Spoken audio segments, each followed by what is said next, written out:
right, welcome back. In case you're just joining us, it's time for our conversation.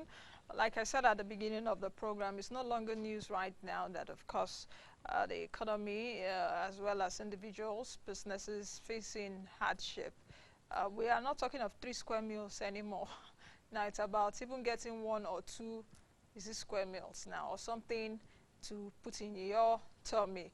My guest was it on Wednesday, did tell me, okay, Celestine Okeke, while we were talking, he did say something that actually struck me. He said, you have to program your body to of course, for your body to know what food is. If you eat perhaps 1 apple and a glass of milk, that's what your body will say that food is. So anyway, my guests are joining me right now. They are both entrepreneurs. I'll be asking, of course, in the course of this interview, what it's been like in the face of this recession. So to my immediate left is Tomi Akigbogun. Of course, he's an entrepreneur. He's also the president of Federation of Tourism Associations of Nigeria. I can imagine what it's like for tourism right now. Yeah.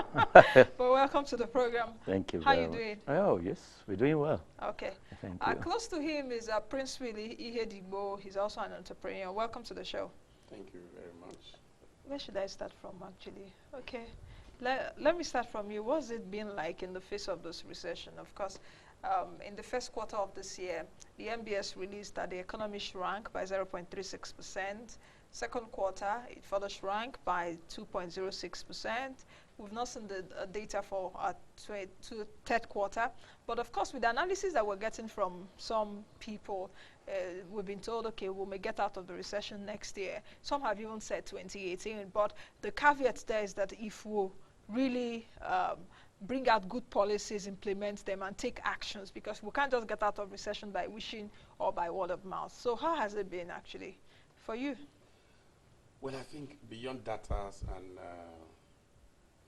like Americans would say, talk is cheap, and beyond all the big English that we hear every day, I think we look at the practical side of what it is like to do business in Nigeria today.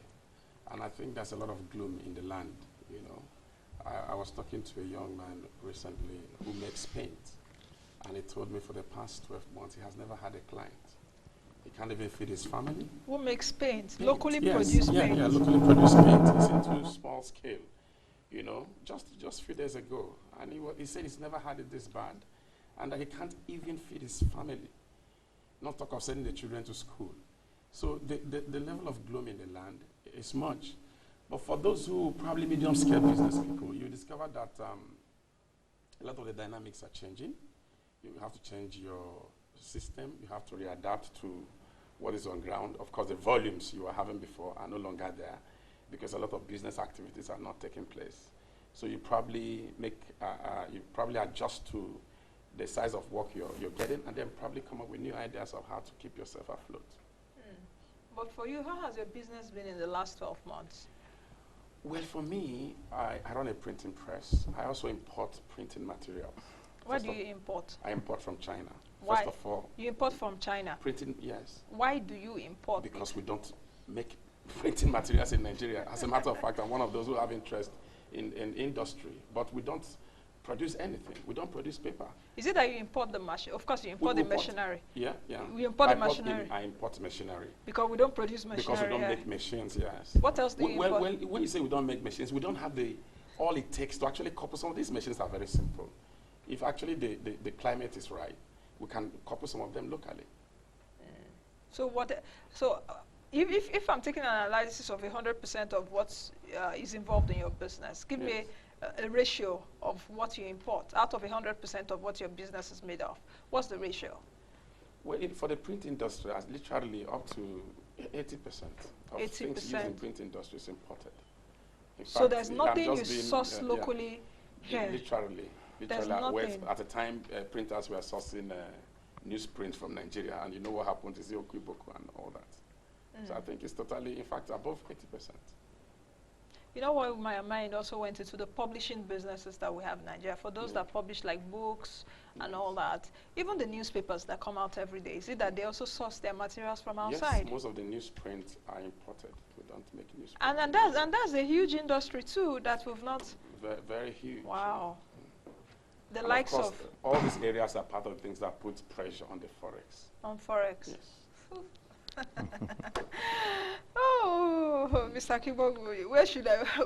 I don't know. You know, for me, it's like the discussion I had on Wednesday. Was it on Wednesday? On Tuesday on the show, which I also told a group of people at a meeting I was on Wednesday. I did tell them, and you know, I'll still say it again on the program now that we're not serious about made in Nigeria, and if we continue like this, we're not going to go anywhere. And you know why I said so? Because, like I said on Tuesday and on Wednesday, what is actually made in Nigeria? A colleague of mine, in fact, when I asked the question, what is made in Nigeria? I said, Nancy, is this my clothes? Just like you're wearing now. You tell me I'm wearing made in Nigeria. I'm like, hello, this fabric, was it made here? Most of these fabrics are not made here. The only made in Nigeria, perhaps in everything you're wearing, is the money you gave to your tailor to put it together. So, can we just be more intellectual with this conversation? You know, because we are wearing this and that. Like, you know, so with what you've said right now, it's eye-opening. What do you think? I actually differ. If you look at the IMF report on the size of Nigerian economy, is the biggest in Africa. South Africa was very close to us. It is still very close. Egypt and other countries. We should be proud of that. Especially that we are even in recession now. We are still the largest. That means the potentials is very massive in Nigeria, and the potentials is still there. And then also it shows that although we are in trouble, we are not the only one in Africa. We are not the only one in the world. You see, during the period of recession, we just have to change our consumption, our mindset. The thing is, government cannot do everything for us. All government needs to do is just the policy. We have to think. For example, in tourism industry that I am, many families, we are sure many families cannot go abroad for their normal holiday period. And so we are putting together holiday in Abuja, holiday in Obudu, in such a way that the airlines, will be Nigerian airlines, they will give us discount, hotels will give discounts. And what I'm just trying to say is that we've got the population, the money is there. But if we now want to convert this money to bring something from abroad, then it becomes almost impossible for us. We just have to change our thinking process, our consumption pattern, and then we will be happy. We've got about 180 million people. If we all spend one naira every day, which we spend more than that, most of us charge our phones with at least 500 naira or more. Are those recharge cards done in Nigeria? Well, it's now this. Has anyone else that? I don't know. These days, apart from those paper these days, or those self-generated ones. Yeah, I think most of them are made in Nigeria. You don't even need to make any paper. It's electronically transferred. As much as you're spending 2,000 naira every day, and then you can see the volume. So what I'm trying to say is that yes, there is recession, but in recession we have to think. For example, the areas where I differ a bit with government policy is illegal oil refineries in the south being blown up. What is the quality of the oil these guys are able to turn out? What can we do with their knowledge of that technology? Can we train them in such a way and give them facilities so that they can actually have small units of refineries? If the one that government has is so expensive and we can't even repair it. So why can't we just, instead of just blowing everything up because it's not made in Nigeria, it's not imported from. It's criminal because the activities are criminal. Well, it's only criminal in our mind if we take them up and we train them and we give them license. This is how to do it. This is how to do it. You see, what we not need to do at the period of recession is that we have to think inwards. Everything does not have to be imported. I remember in those days, if you bought ogogoro, that kankan, if you make kankan in Nigeria, you go to jail. It was Tai people like Tai and the others that fought that we can make our own gin in Nigeria. And the same thing, in India, you couldn't make salt. You have to import from England. And people had to fight for it. What I'm trying to say is, this is a period of a recession. We have to buy Nigeria, think Nigeria, and actually leave Nigeria. Now, for businesses to fare in this recession, I understand your argument. But the other school of thought is, can buy Nigeria, eat Nigeria, think Nigeria, wear Nigeria, drive Nigeria, everything Nigeria be achieved if there's no enabling environment? That's where I'm coming from, because for us to promote made in Nigeria, we should have policies that will promote that those companies don't close down. We should have policies that would set up companies that will make fabrics. So it's not just about importing those fabrics and I give my tailor to sew and I say, I'm wearing made in Nigeria. It's not made in Nigeria. Yeah. Do you understand what I'm saying? Yeah. So it's about creating enabling environment where, for example, our phones, 70% of what's on our phone is imported. So can we actually, being that we're a huge market, the largest in Africa in terms of even population, can we have a fair share, just a little slice of what it takes to make a phone, what it takes to make a glass cup, what it takes to those little things? And invariably, made in Nigeria companies will just start sprouting up. That is my argument in terms of enabling environment. And for the government to create that enabling environment. That's where I'm coming from. Yeah, can I just come in, baby? Yes. Yes, I totally agree with you. The problem, part of the problem we have is the policy being made by government. For example, internally generated revenue needs to increase to support the economy. And when you say that, the only thing the local government, states, and the federal just do is, how many companies on the street? They just go there, multiple taxation, increase the taxes, the charges 2,000 times in a year. Thereby, what they are doing is actually increasing the intensity of tax collection rather than increasing the net of so that they can capture more people, more companies. In fact, they are supposed to be interested in each one of us growing. Any business that is in existence, they need to discuss with us what are the things you need. Loan, affordable loan. We can't do any business at 25%, 28%, 30% interest rate. Even the banks are not giving loans. Even the banks are having problems because the policies made by CBN changes so fast that before they even implement one, 3 others are already. They themselves said, sir, we are confused. We don't even know which one to follow. To the point whereby only one bank now sells Forex and Travelex and all that. So you find that that's a lot of stress. And then the policy still belongs on government. What we are saying is, in recession, you have to reduce your taxes. You have to reduce your rates. You have to encourage companies to expand. Count the number of people they have. If you have X, Y, Z number of people employed, you lower the interest rate, your tax rates. And that will encourage more people to get employed. But the reverse is what we have. So I totally agree with you. The policies are not actually designed as we have it to actually make our companies. In fact, if we talk about FCT, they're closing down hotels. Abuja Environmental are closing down hotels. What's the reason? They increased the rate by 1,700%. Rate of what? Sewer collection. To a point whereby a hotel of 30 rooms is being told to pay about 8 million, 10 million in a year for sewage collection, for sewage, solid waste and liquid waste. These are things that shouldn't be. We all live in the city. How many government offices are even paying?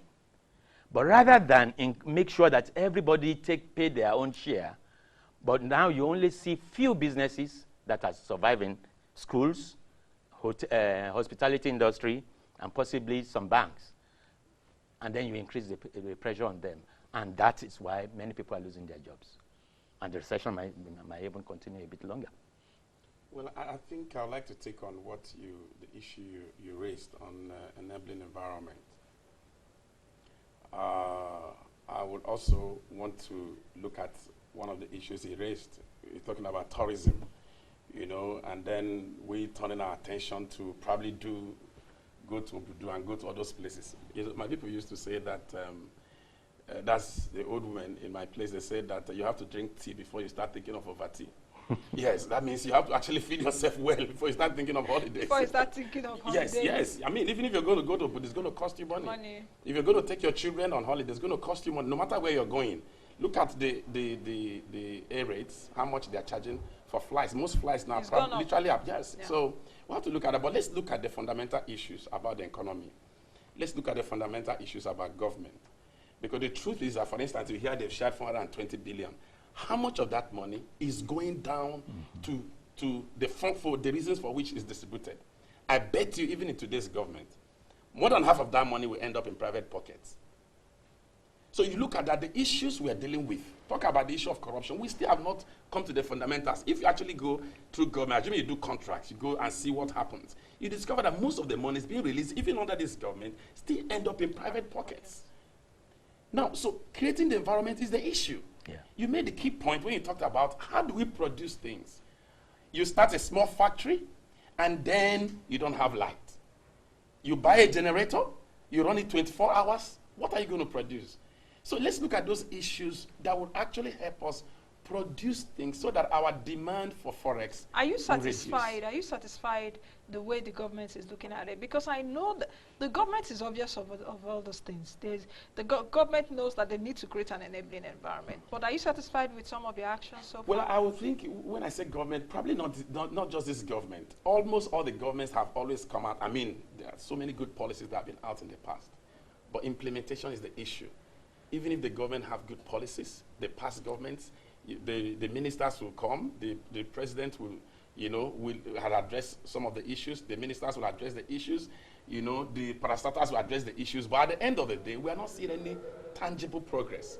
So I would rather think that let the results show us that government is addressing these issues. Not what we hear on television, not what we read in the newspapers, but the practical day-to-day things that are happening should show us that there is serious action added to the talk that we've always heard over the years. All right, for those watching, you can send me a tweet at Nancy. Let me read this coming in from Timothy Adedeji. Entrepreneurs are the main drivers of inclusive growth, hence government should be proactive in assisting them. What kind of assistance should government provide to entrepreneurs? Because just like what we said earlier, of course, in this course of recession, a lot of people have lost their jobs. If you've not even lost your job, you have a pay cut. Yeah. Even some in the banks, I think, was it the central bank last week met in the bankers committee last week met in Lagos. The central bank had to tell them, okay, please guys, just hold on a bit. Don't really do a mass sack yet. So for those that are even still working in the banks, they have, they've reduced their salaries. I have a friend in one of the big banks. He told me, Nancy, 200,000 naira have been shaved off my salary already. But what will he do? Will he leave the bank? He's still working. In fact, what I told him, I said, 200,000 shaved off from your salary. And you are surviving. And 200,000, do you know how many people it will pay their salaries? But of course, everyone is not on the same cadre, And so, what kind of assistance should be given to entrepreneurs? Just was it yesterday, CBN says, okay, they're empowering youths, about over 300 of them, giving them 3 million naira each. What kind of assistance? Because when we talk about it, we can talk of money, but is it just about money? It's not really about money, but money goes a long way. You see, government shouldn't actually be just releasing money to individuals. What they should do is to make the money available through the banks and make the conditions accessible to even the smallest business. Because, okay, they distribute this money they call them youth. Who are the youth? Where is their address? What do they do? What is their skill? Young people, youth corpers. Yeah, the fact that you are a youth corper does not mean that you are going to actually turn that money around. You see, you must be able to have a vision. You must have a personal ambition yourself. Many of them will just use the money, get visa, and get out of the country. It has happened several times. So the thing is that if they make the funds available in the banks at such a low rate, And then with conditions, of course, that will be those who will guarantors. That will be guarantors. It doesn't have to be you have a house before you get the small scale the youth funds. But when it comes to other businesses that have established hotels and so printing press, then you have access to the fund below 10% interest rate. Like we have the Bank of Industry giving 9%. But how many of us can access it? The conditions are so impossible. The conditions are almost impossible to get. And the banks also a major problem in all of this. Yes. The banks, we should point fingers at them, isn't it? Well, before we point fingers at the banks, I think whatever bank you have, you get is a byproduct of the environment. Yeah. That's what I think. You know, but let's look at the part of what is discussing, what you need to do for the entrepreneurs. For instance, we know light has always been a problem. We know that good road network is a problem. We also do know that there is no conscious effort to create industrial parks or areas where people can do businesses. For instance, look at the FCT. Where will you actually go? If you, like you're saying, you get 30 million and give to young people, some of them will probably get lost with the money in the process. But if you look at China, Shanghai, for instance, you go to some part of Shanghai, almost like beginning from here, the whole of Asokoro, it's like an industrial park. For small businesses, they offer assistance to each other. Should think towards There that. should be something. Lagos, for example, FCT, what are they doing? For example, they should. I think there was a time there was a computer village in FCT. I don't know if there's still. They had to go and demolish. And demolish. That's all we do. That's not the way to do it. Now we talk about so many that in the East, a lot of products are faked. That means these people in the North are technically, in the East, are technically sound, but they don't have the required assistance to produce what is good. And so they are actually making do with the best. So all we need to do is, we don't need all these universities that we are creating. We need universities there, but we need the polytechnics and the secondary schools. Let me tell you a little bit of my own story. I read animal science, the University of Ibadan, but I got into owning a hotel by being a carpenter. Because in my Form 1 to 3 in my secondary school, I did woodwork, metal work, technical drawing and all. And that's what I made my life from, because I really enjoyed it. You see, so what we need to do is capture our youth, give them technical education. Where are the technical schools? No, we've forgotten about There are that. no technical schools. You know, you just reminded me. Which day did they have the debate in the U.S.? Donald Trump and Hillary Clinton. Was it on Tuesday or so? Tuesday night stroke, Wednesday morning, or is it Monday night stroke? You know, I was awake watching. And you know what Hillary Clinton said when she was asked one question on the economy? And she said she actually wants to encourage the middle class. That's when she comes in. And she wants to also have a program on vocational and technical. And it really struck me. And I was like, oh, this is the U.S., which is the #1 economy in the world. And they're still thinking technical. Their policymakers still thinking, oh, we need to go this way. But you just made a very vital point, which also struck me that day she was speaking during the debate. I was like, these are countries that are forward-thinking countries. You know, just like what you said, like, okay, like when I was in school, we had farms in the school. At least I was the president of Young Farmers Club. I really knew at that time, okay, this is what you need, that yam does not grow from up. You know, but you ask some children now, they'll be like, oh, really? Oranges got it from the ground. I'm like, you know, but we may not actually blame these people because we are talking about what's your background, isn't it? Yeah, but so we have a long way to go, don't we? If you look at the case of the U.S., probably because they lost a lot of products to China because of cheap labor. That's what Trump is also talking that he will bring back the businesses so to America. America. I think the idea they're trying, it's like when you're creating most of these things, you are trying to create a new environment to be able to make the things that you use. And I think that's exactly what we need to do. Create an environment where we can produce. Let's even start from saying, even if you import the basic raw materials, let's look at a situation where you can even make the clothes, assuming you import the textile. Let's look at a situation where you can actually start from there. You import raw materials and then get the finished product. By doing that, you have saved a lot of forex. You know, because I also believe that from making the products from imported raw material, you will now start looking at how to source the raw materials yourself. Because by making the products yourself, even if you're getting all the raw material from different places, you're already building entrepreneurship, you're building capacity, you are saving a little of the money you're getting from oil and other areas. But you see, and once the environment is there, I want to tell you that if you're producing a particular product over a period of time, there comes a time when you begin to think of how you can get the raw materials yourself. And he said something that is very important. In fact, in China, somebody told me once that if you make a product in China and you're able to sell 10% of that product, because we're talking about export and import. Yeah. He said if you can successfully sell 10% in China, he said you're already a huge success. You are made. Yeah, so imagine you are making a product about maybe 10% of Nigerians are consuming your product. Yes. Yeah. What else do you need? Nothing. You know, so it is just that environment. 10% of Nigeria should be like 18 million people. Yeah. Literally almost Yeah. 20. Yeah. So can we come out of this recession? Or we can come out of Yeah. it just on paper? Because, you know, sometimes I think, you know, just not to be cynical sometimes, but having a hindsight of what I've known over the years, doing this show, my research, talking to many guests across sectors and over many years, I'm like, Nigerian economy has not had its rosy in the past. I don't know, I wasn't born 50 years ago, you know. I don't know what it was like when Nigeria had independence. Nice. It was nice. I mean, Great. people like you always tell me, oh, it was nice. Before I didn't pay any 1960. school fees in the university. Really? You know? We're fewer anyway. Yeah, fear, you know.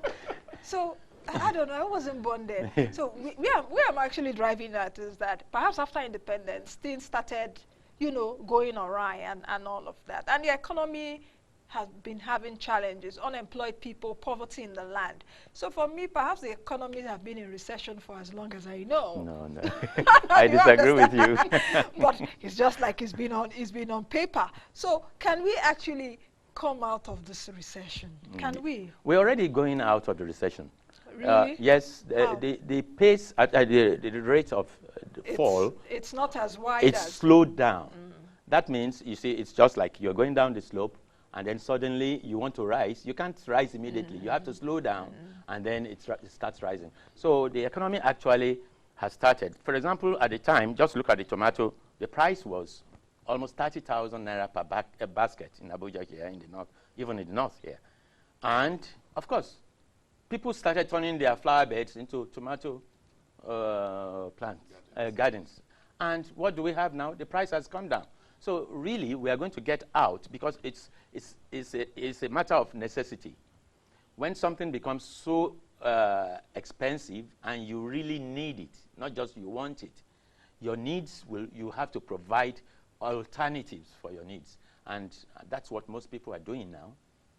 Like you said, people are reducing what they are consuming. If you used to buy imported sardine, you will now eat the catfish. Yes.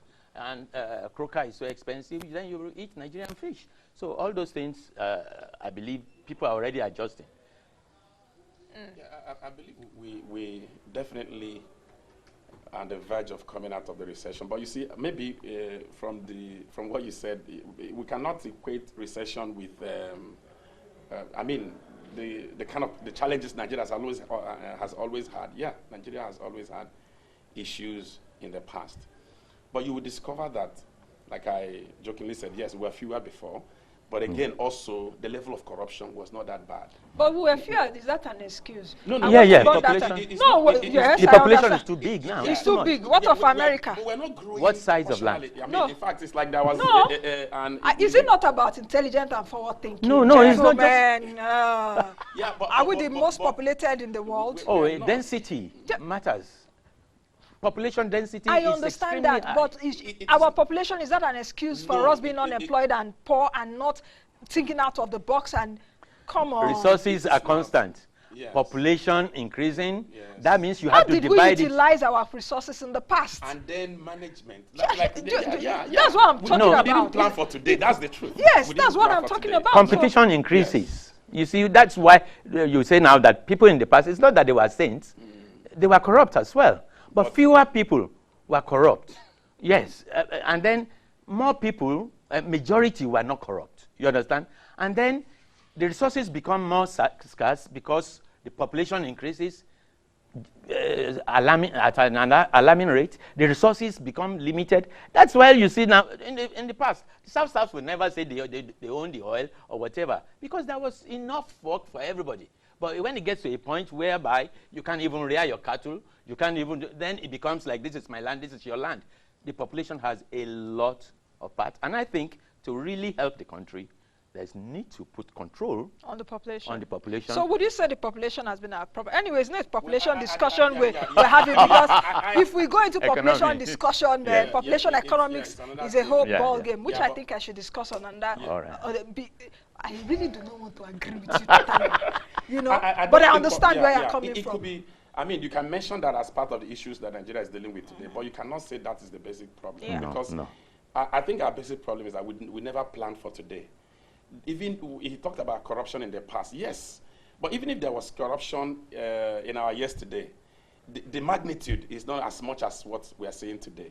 And then we were fewer and we had more resources, which was an opportunity for us to have planned for today, when we are going to be more. But I don't think that planning was there. And we are not even still planning for tomorrow, because with this population, there's still this school of thought that we're still going to grow. I think we grow at about 2.8% yearly, I think from 3.2%. So our generation now, we know that by 2030, by 2050, Nigeria will be the third most populated country in the world. We've not even planned for us here, let alone then. So I wonder what they will be talking about in 2050, if some of us are still alive then.